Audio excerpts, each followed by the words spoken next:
this episode of End of Life Conversations. I'm Reverend Wakil David Matthews. And I'm the Reverend Mother Ana Luisa Armendariz.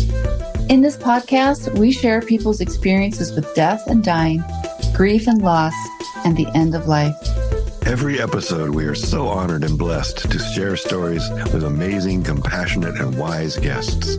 So let's get started.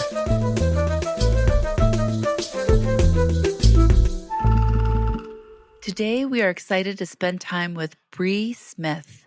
Brie is the longest standing employee at Return Home, a leader in the new but old practice of Terramation, or body composting. She first served as Director of Services, then as COO, and now she is responsible for overseeing Return Home's community outreach initiatives, including both their in-person and their online efforts. She's also the general manager of Return Home's newest venture, Terrapets. With Terrapets, she works to offer Terramation to families who have lost their beloved pets. Finally, Brie is the voice of Return Home, delivering our message of sustainable death care to both traditional media and social media alike. Brie has been a licensed funeral director and embalmer in Washington State since 2014. After graduating with honors from Mesa Community College Mortuary Science program, she uprooted and made a pointed move to surround herself with the beauty of the Pacific Northwest. Specifically, she wanted to be near her family and the majestic resident orca pods and marine life. After beginning her work in the funeral industry in 2011 doing death calls, she quickly found a passion for helping people during one of the most challenging times of their lives. With an immediate knack for gentle guidance and a complete lack of judgment, Brie found herself feeling deep compassion for every single decedent and each one of their family members. Because of this sincerity, she has been able to continue providing excellent support to each family that she encounters, whether working with humans or pets. While Brie originally joined in the Return Home team to challenge her professional aptitude, she quickly found herself passionate about the science behind the natural breakdown of the body. Always up for a new adventure, Brie has been given the opportunity to dive deep into the process of composting. She takes joy in learning about the intricacies that make each Terramation successful. Her passion to deliver an industry-leading standard of care, combined with her vigor to learn and adapt to difficult situations, has made her a skilled executive of their team. So glad to have you, Brie. And boy, I resonate with all those things, wanting to be near the orcas. And It's magical up here. The second that I got the opportunity, I was like, that's where I want to be. It's second to none as far as beauty, I think. Yeah, exactly. Well, Ana Luisa lives in Colorado, which is pretty awesome too. It's up there. Yeah. Oh, but living near orca? Yeah. That's pretty amazing. It is. But welcome, Brie. Thank you. It's such an honor for me to be here chatting with the two of you. I am grateful for the opportunity to talk a little bit about something different today. Mm-hmm. Great to have you. Yes. And with that, let's get us going on this conversation.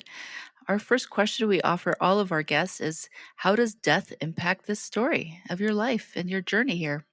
Yeah, I mean, I can go pretty deep on this question alone. I was raised by family who had ranch property. So I was raised in Montana.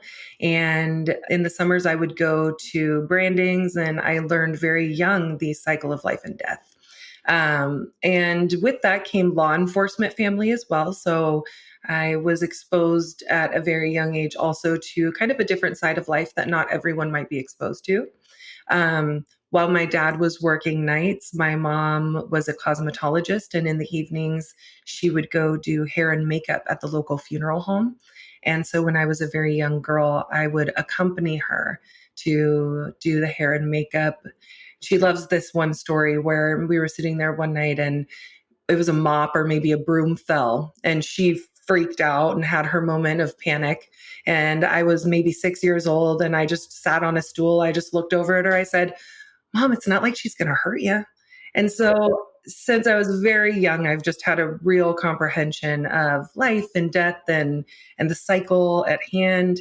And as it were, as I aged, I found out I had a knack for what is called restorative art, which is when someone has undergone a tragic accident, being able to bring them back to their likeness for their family to say goodbye. And so I got into the funeral industry and the profession because I liked putting people back together again. And that was what I felt really passionate about when I first started. With that comes a journey of now about 13 years in the death care industry. And what I've learned is that I can still put people together without the use of chemicals. And so I still get to utilize my skills, but really what I'm doing now with Return Home is serving the grief journey in a way that I hadn't been able to do previously. If you're not familiar with the service, it's composting. It's a much slower moving service. It's very gentle and passive. And with that comes a different grief journey than maybe having a service after a week or getting your cremated remains back of your loved one after a week. So I've learned a lot through my journey of traditional death care all the way through to now what I'm doing, which might be considered progressive, I guess. I love it. So cool. Yeah, that's so great. Yeah, tell us a little bit more about the current work that you're doing, if you would, your role. And Yeah. So when I started at Return Home, I was our first director of services. So I was the licensed funeral director and embalmer on staff. I met with the families who came into our care in the very beginning. There was a lot of navigating, what you're used to and what your day to day looks like are completely different because you're not always actively with the person. With disposition, usually the funeral director is kind of present the whole way through. And in this case, I would lay people to rest in their vessel and then I was hands off. So it gave me an opportunity to really focus on what it meant for the families to be able to be involved and really step into our namesake. So now, after we've been open for about 3 years in June, we do home services. We encourage participation by the family. Most funeral homes will not let you in their prep room. We opened up our prep room to the public for families to bathe their loved ones with us. And what we're seeing is a complete, like I said previously, transformation of what the relationship with death looks like, and really giving people back the power and putting the hands that love you in life, giving them the opportunity to continue loving you in death. beautiful. That's so lovely. Yeah, I love that. Yeah, what a wonderful opportunity. Thank you for doing that work. Yeah, we really appreciate that. We talk a lot about the process of death and dying and all that's here. And so there's all these places where people don't talk about these things and where they need. We were just talking today about what kind of ways we can be there for them. And so thank you so much for that great work. Yes, and also thinking about where we assume the invitation is or won't be, right? Like knowing that your funeral home actually encourages and opens their doors for body care at the end is so unlike any other service that I hear about. And that's what we need to be doing. We need to actually be touching and just cleaning that body and saying goodbye. It's a wonderful start to that grief journey. Well, you mentioned sacred space earlier. And, when I think about death, I come from a couple different stocks, but Armenian specifically is a great deal of my family. And they handle things in a very different way. They're very tangible with their dead. And if you think about it, maybe a couple hundred years ago, even in the US, but all over the world, for millennia, we've handled our own people for the most part. If somebody passes away, you clear the dining room table and you lay them out and you anoint their head and you pray and you have these sacred moments. And it's a complex, what the industry is in the United States, and in some other developed countries, it's become an industry. And funeral professionals are not the only people capable of handling the dead, but we've done a really good job of pretending like we are. I feel much more useful to a family when I give them and facilitate their needs. And then usually I'm kicked out of the room and they're practicing their own new rituals and rites. And that has been so sacred and transformative and beautiful and healing. Mm. Yeah, truly healing. Wow. And it's also creating memories for them, right? It's a really beautiful memory that has been usurped by that complex that you talk about, that industry of funeral care. So that leads me to my next question, which is what are the biggest challenges that you face in this profession, in this journey?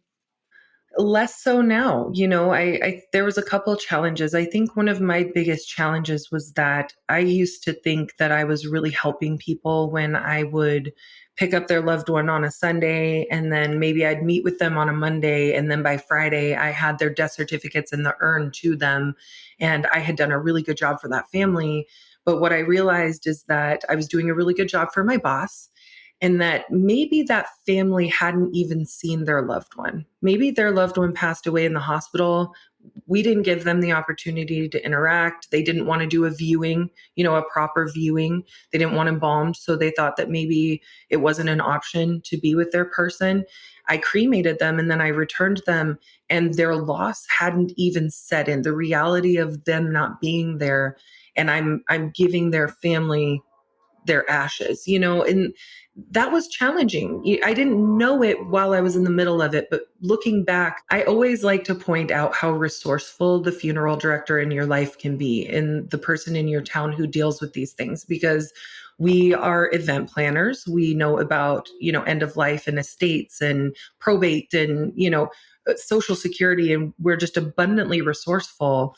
And not being seen as that was challenging. And now we're seen as that because we have at least, 60 to 90 days with this family. So they'll come to us with needs the way I wasn't seeing before. Another challenge I ran into, and this is just personal, but again, you could probably tell a little bit from my spirit by the fact that I came here for the orca, right? I'm really in touch with the water and I love, water mammals, and it's like my second obsession, right? But ultimately, I think that moving to the Pacific Northwest and specifically Pierce and King County really opened me up to the fact that everyone here is cremated. Like 90% of our people are going into the retort. And I was just, cremating all day, and it did not fill the cup. There was something about it that was so quick. And, sometimes people don't know that professionals have to adjust the crematory and open up and move things around sometimes. And these are things that were heavy on my heart. And I was kind of looking at other opportunities in the industry when I came upon Return Home, because I did not like cremating every day. That was really hard on me. And again, I wanted to be able to embalm. I wanted to be able to bring people back to their likeness and make them beautiful. And that just isn't a practice that happens here as frequently. So. Wow. Fascinating. Yeah, I don't think that we've ever spoken to somebody who did that work specifically. That's really fascinating, interesting to hear. And thank you for sharing that and being so open about it and vulnerable. Yeah. Yeah. Yeah. Well, and I was just thinking about the choices that now you have found, right? So not everybody wants to be embalmed, but some people do. Not everybody wants to be cremated, but now we have terramation, which is an option. I know some people who have said, the minute I die, just like, scrub me clean, whatever you're going to do, and cremate me and just be done. Like, there are people who have said that to me. And there are people whose family would say, I want you to be here for as long as I can possibly keep you. So you have just, in a few sentences, given us a lot of different options that people really have, in some places. That's my whole hope of existing right now, really, especially doing community outreach, is to feel, or to rather give people empowerment, for them to feel really well educated. We've At Return Homes, people send their loved ones to us. We're only in Auburn, Washington right now. We don't have other firms. So we've reached out to, people from 26 plus states, and to be able to empower families all over the United States and educate them and teach them that embalming is usually not required. In fact, only one state requires embalming for out of state transport. And, there's so many nuanced things that there's either, people have a preconceived notion, or they've been told something that's maybe a policy at the funeral home, but it's not actually a state law. So really being able to fine tune and get people comfortable with their laws in their state, that's been amazing. And again, just being a resource. Wow, that's really huge. Thank you for that. I do a class about end of life planning, and one of the things we talk about is all the different choices that are out there now. But that's something I've got to add to it, is that you can move from one state to another without embalming, because I think a lot of people would assume that's the way it has to be, and that they have a great resource with you all down there. So that's good. Thank you for that. You bet. Yeah.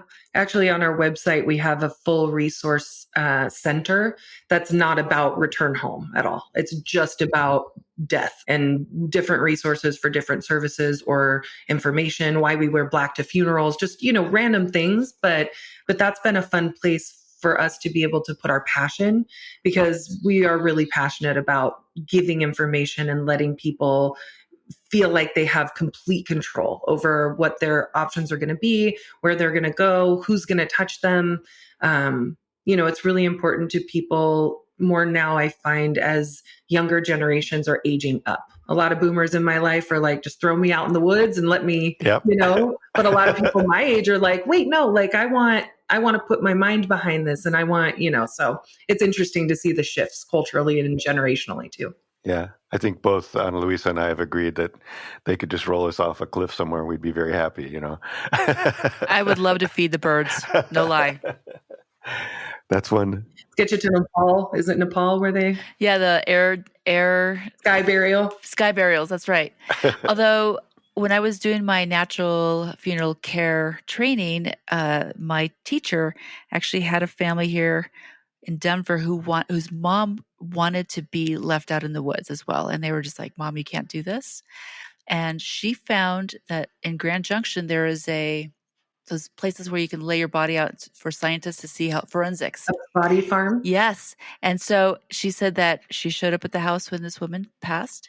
They cleaned her up, put her in, a cardboard coffin, and there was a caravan from Denver down to Grand Junction. And they knocked on this place and brought her in. And she said it was so fun to see these guys are like, this has never happened to us, but welcome. And they laid her out to rest to be eaten by, the animals of the place. So I love that. I would do that too. It's cool because a lot of the species that will find you help pollinate the trees and the flora in the area. So it's actually it's a practice. In fact, on the ranch, well, we would take our, there would be sometimes animals that were not our animals, and we would put them along the trails in the backwoods area because it would help pollinate the trees. Yeah. What? Yeah, exactly. And all the remains, they go down into the soil. The mycelium turns it into food, and it gets spread around the whole forest. It's the way it's supposed to work, right? I love that. That's so great. What kind of things do you need to feel supported? Oh God, that's such a good question. For me, the staff around me, the people who I spend more time with than my family, these individuals. One thing I have to be really grateful to our CEO, Micah, for is he came from kind of a traditional business background. So he's not familiar with the nuance of what it means to be a funeral professional, i.e., we're pretty underpaid. We work really, really rigorous hours. We're kind of untouchable. Like, people don't really talk about us. They don't really think about us. I don't know how many times in your life you've thought about the crematory operator in your life, but it's not an easy job. So he really brought to the forefront what was unfamiliar to me, which was fair wages for the job and this very team-oriented mentality where he's very open to feedback. And for me, in the industry as a whole, to have a leader in front of me instead of kind of behind me, but really letting us have a voice building this service. I mean, this service was built by myself and Katie Houston, who's our services manager now. And, previously maybe our thoughts wouldn't have been as considered. And certainly they may have been considered, but would they have been implemented? And so what fills my cup is having a leadership that's really perceptive and a team that's highly motivated. We're a startup, so I don't know if that means anything to you, but it is ridiculously long hours. And so to be surrounded by people who you want to also spend time with socially has been a blessing. And I think that, and then also, like, for instance, we just did May Day outreach on May 1. We went out and gave Gerber daisies to the, assisted living facilities, hospice facilities. Doing this outreach now is really filling the cup too, because there's no ulterior motive. I just wanted to give you a daisy and see you smile. And being allowed to do that has been really enriching for sure. Yeah. You spoke earlier about the challenges of shoveling people into the crematory over and over and over again. Do you find that there are practices that you have or things that you do to just settle yourself, to be present yourself? And I mean, now you don't have to do that work. So that's probably the biggest step right there, is you've created a much better work environment. You're working in a much better environment. But I just wonder if there's other practices that have helped you or help support you, carry you through that kind of thought, or through that kind of challenge? That's such a good question, Wakil. I think that music, it might sound strange, but really over the ear sensory music that's, certain, I forget what they call them, but like frequencies, you can find certain music that's certain frequencies that's really calming. I just listened to music that made me feel calm, and like, maybe even some like watery kind of music, just kind of like trying to put myself in the right place. But when you're in it, you're numb to it. I can only say that. And I didn't really know that it was as bothersome as I now know it is when I was in it. I just turned on my headphones and, did the thing that I did 3 times a day for 8 years straight or whatever. It's just so part of my routine that I think that's one thing I would take away, is slowing down on your off time to see if what you're doing really aligns with what you're able to handle in your spirit and in your heart. For me, it was a bit much. Right. Yeah. Thank you. So important. Well, and Brie, follow up with that. Do you have other people who are in similar professions who you could just kind of talk to and just have some time to just, in Spanish is desahogarte, like just pull everything out that's on your heart so that you don't get too weighted down? Yeah, we have resources. So the National Funeral Directors Association, they give you a phone number that you can call, and there's people on the other end. Oh man, as a group, I've got so many friends who are in this profession, and it's this thing of we've all seen so much and we've all hurt so deeply that sometimes it's a little hard to talk about, because you don't want to feel like you're one-upping each other, but when one person brings it up, the next person has another, and it kind of goes like that. But there's really not a support system. Like, maybe the same way first responders might expect resources and people to bring them nice things and do nice things for them. And, that doesn't really happen with frequency in this industry.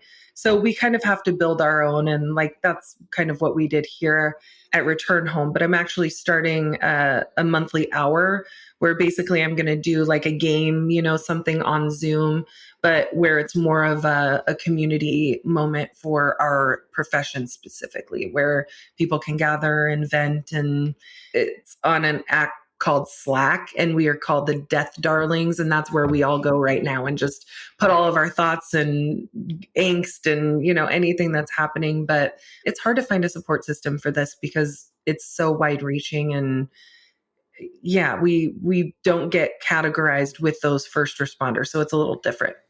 Wow. Yeah. Yeah, it's I'm going to hold space for that in my own heart because I feel like it is needed. It's needed in so many of these professions where we're occasionally brought into maybe a traumatic moment.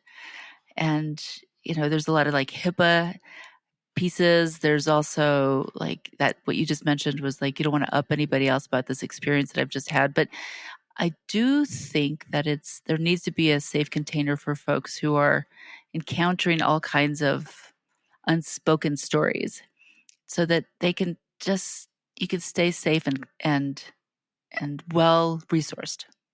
Yeah. Yeah. There's definitely space for it in this, mecca that we call the industry that is the funeral complex. There's a lot of corporate entities owning funeral homes, and they have internal resources, which is really nice, but community resources are lacking. Wow. Wonderful. Thank you. That's definitely something we're going to consider and hold on to. Yeah. So I need to ask you, what frightens you about the end of life? Mm. I think mostly just thinking about, the vulnerability of it all, maybe. Like, I'm not really afraid of what happens next or what's to come. I feel really secure with where my spirit lands on whatever timeline we're on right now. I just feel at peace with what's going to happen, whether it's good or bad. What I know is that I fear being manipulated. I fear being, quite frankly, like, this is kind of a little bit, this might not be received well by every single person. I'm afraid to be autopsied. I'm afraid to have a donation take place that would mutilate my body, where my husband might not be able to be with me. He's voiced that he wants to be physically with me, touch me, and kind of like what we do here at Return Home, be tangible. So to have that happen and for him to not get that opportunity would be really hard for me. But I mean, all in all, I don't have a lot of fears. I could go out, bungee jumping or doing something crazy, or I could just die in bed old, and I'd be at peace with pretty much all of it at this point. So Yeah. Let me back up a little bit though. You, in your state, do you get to choose whether or not you're a donor? you do, yeah. So you can sign up, but they still call and ask the next of kin regardless. Like, they're still gonna. They do. I know. So that actually happened when my sister passed, and I was kind of surprised that I thought I preempted that conversation. And I said, there's not going to be any donation at all. And we're doing natural care in this hospital room. And they still came and knocked. And I'm glad that I actually opened the door and said, no, leave. But the fact that that's being asked, I mean, in spite of, yeah, that's a little tricky. I've had families get straight up traumatized because their loved one dies at 10 o'clock at night, and they get phone calls until 6 a.m., just like multiple. And it doesn't always happen. Sometimes they do a really good job. Sometimes it's seamless. Sometimes it's set up ahead of time, but they will ask, and it can be really a tough conversation. And there can be guilt that comes along with it. And there's a lot that goes behind that. So. Yeah, that's interesting. All right. Well, it's good to know because I thought I was like the only one that got asked after the fact. I was like, but because we don't talk about this, right? Because nobody is saying, hey, did that happen to you? And we're like, hey, like, put an end to this. This is not okay. Right.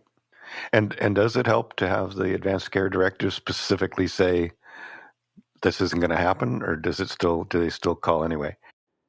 I think if it's like they're in front of them in writing, they're probably not going to push the envelope, right? But otherwise, it's kind of open up to interpretation, and they just call because they want to make sure. They want to double check. Yeah. Well, I understand it's a big need, and I can understand their need and their work to try to find the donors that they need. But still, it's invasive and traumatic, and I think that's an important thing to note, and maybe something for us all to consider as ways we could avoid that, and how we could help others avoid it. Right. And I think too, knowing which donation program it is, there's a lot of nuance to the programs themselves. So, making sure that if you are going to do that, that you're donating to a program that aligns with you, right? So, like, maybe the University of Washington here in Washington, they do amazing work, especially with like the brain and things like that. So that might be in line with something that you believe, whereas just like maybe a general donation might not be. So you might want to know the difference between what it means to be a full body donor, a cornea only donor. Yeah, there's a lot of nuance to donation. Yeah, actually, this reminds me that I did talk to somebody maybe about 10 years ago, and she was traumatized and frustrated because her mother had wanted her to donate her body to science. And it was like a go, everything was in place. But then the university actually charged her for donating. And so for, the whole, I don't even know all the details of that. And she said, it was like so strange to like lose your mom and still get a bill for donating. And so I like that you just mentioned that you need to know what program you're actually signing up for.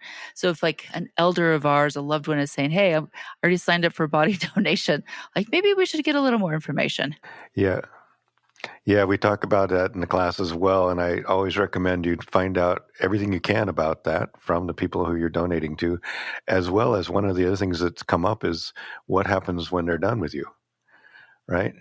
And really understanding what happens to your remains when they're done, and making sure that's all understood and on paper, because somebody I know just didn't ever hear back. They or they got some ashes that they didn't know for sure were even their parents.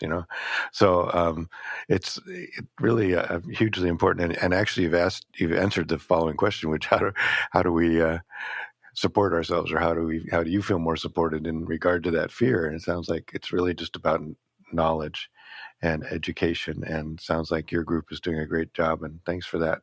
It's really good. So we could probably just jump right into the next one.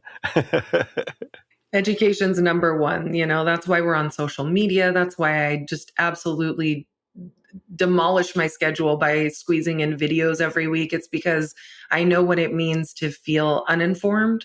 And I've seen what it means on my families for them to feel uninformed.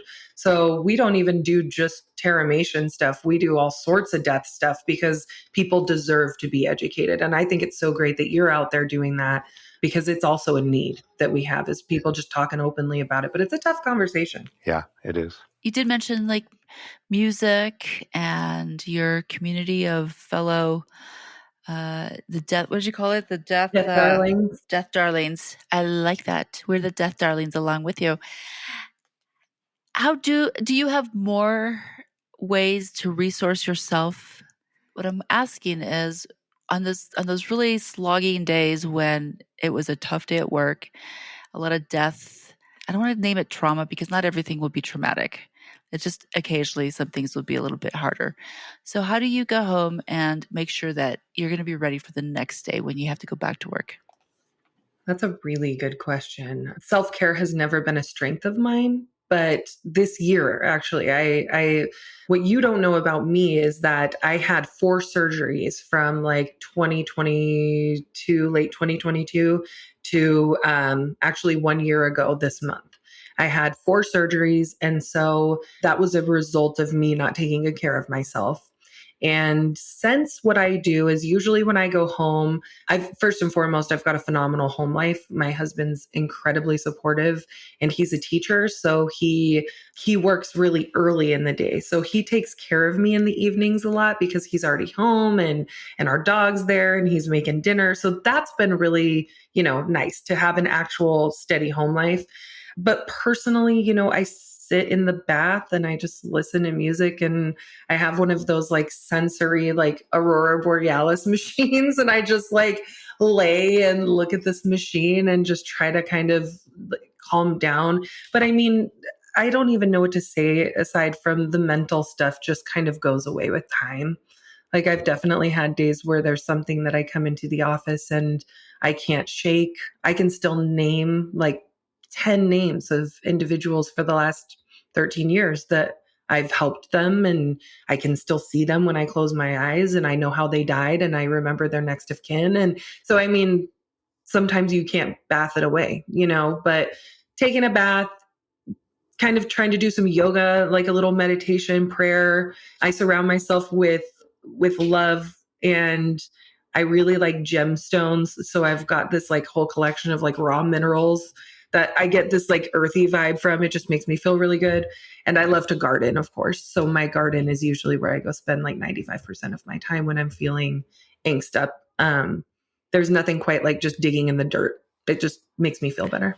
So true. And so, Brie, I am going to mirror back to you that you are doing a good job with self-care. You are in a very stable and grounded relationship at home, and you're seen and met. You take baths and stare into the stars, and that's always exciting for me. You touch the ground and you play with stones, and they are also lighting your way. So you are doing a really good job. You are taking care of yourself, and I see that. Thank you. Thank you. The best I ever have by far. Maturity helps. Yeah. You know your limitations, 100%. The older we get, the more it's like, oh no, this is actually really happening. I need help. Yeah, this is really important. Yeah, So, thank you. Good. Mm-hmm. Thank you for saying that. It really means a lot, actually. Yeah, so true. Well, one last question, and that is there anything you wish we had asked you about? And also, while you're talking about this, you could talk a little more about the work you're doing, the Terra Pets, and anything else that you want to share, but specifically anything that you wish we had asked about. Yeah, right now I'm just kind of in this new space, but I think anytime you ask anybody about, what it means to die, and death is what their plan is, like what are they going to do with their body? And I would have told you green burial had this been a couple of years ago. I was a green burial proponent. I also was interested in alkaline hydrolysis because your girl's a water sign. I'm looking at, but ultimately my husband and I really resonate with Terramation because it's life-giving, and that same feeling and sensation and serotonin release you get when you dig in the ground is what you get when you get your loved one back and they're composted. There's an energy there that's a transfer of this beautiful life that you've seen live. And so I'm really excited to be terramated. I know that probably sounds kind of weird, but my family knows what I want and they know where I want to go. And now I'm so blessed to have Terra Pets be, we haven't really advertised a lot. I got a call from California today. I don't know how people are finding us, but ultimately to be able to take what I've learned with the human side of this business and what I've developed as far as systems and transfer it over to a place that's happens with so much more frequency, right? So I might meet with a family twice in my tenure for their family, whether it's a spouse or a parent or a child. But there's a good chance I'm going to meet with someone with their animal multiple times over the next couple years, even potentially, because most people have multiple animals and animals don't live as long. And what I've already seen with Terra Pets is families who, like, for instance, one family had to put their dog down that morning. And that afternoon, they're with me in our facility, taking paw prints on clay, taking nose prints. Their hands are on their animal and they're interacting with their animal, and their grief journey is so different. And I think about how I've had to lose my animals, and maybe I'm the weird one, because not everyone thinks like this about their animals, but to me, they're family. And so for me to be able to give people the ability to come and lay their hands on their animal and interact with them after they've passed, they're cold and they don't quite feel the same and they're not breathing, but the family's coming in devastated and leaving almost jovial in a way. They got to get these beautiful things. They took some whiskers. They did things. And so for me, it's just another stamp on the seal of I am doing the right thing by giving people power and by giving them a space to grieve. And I'm, as a professional, return home is probably the single greatest thing I've ever participated in. I'm so proud of our team. I'm so proud of our standard of care, of our website. Like I said, that resource center, we've just done so much to help others navigate this crazy, crazy thing we call death. And so to take that over from people to pets is really natural progression. And I feel so humbled and grateful that people trust me with their animal as much as I felt humbled when they trust me with their human, because I know it's a really, really big deal in their heart. So just to be able to help people navigate their grief in a meaningful, hands-on, really, really mindful way, that will be the reward for me for years to come. I know it. Wow. Thank you. So Thank beautiful. you so much. Yeah. Thank you. Thank you for having me on. This has been a wonderful conversation. Yeah. Hey, and did we have a poem? Oh, yeah. Did you find a poem? I can't remember. Oh, I do. Okay. Hold on. Let me pull it up here. Do you want to read it? I can do that. It's called Song of Myself by Walt Whitman from the book Leaves of Grass. And it goes, I too am not a bit tamed. I too am untranslatable.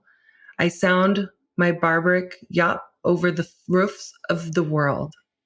The last scud of day holds back for me.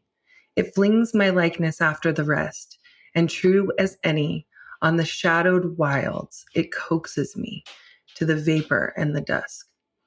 I depart as air. I shake my white locks at the runaway sun. I effuse my flesh in eddies and drift it in the lacy jags. I bequeath myself to the dirt to grow from the grass I love. If you want me again, look for me under your boot soles. You will hardly know who I am or what I mean, but I shall be good health to you nevertheless, and filter and fiber your blood. Failing to fetch me at first, keep encouraged. Missing me one place, search another. I stopped somewhere waiting for you. Perfect. Oh, that's so perfect. I love that poem, and I wish I could recite it from memory because it's just so good. Oh, It's so good.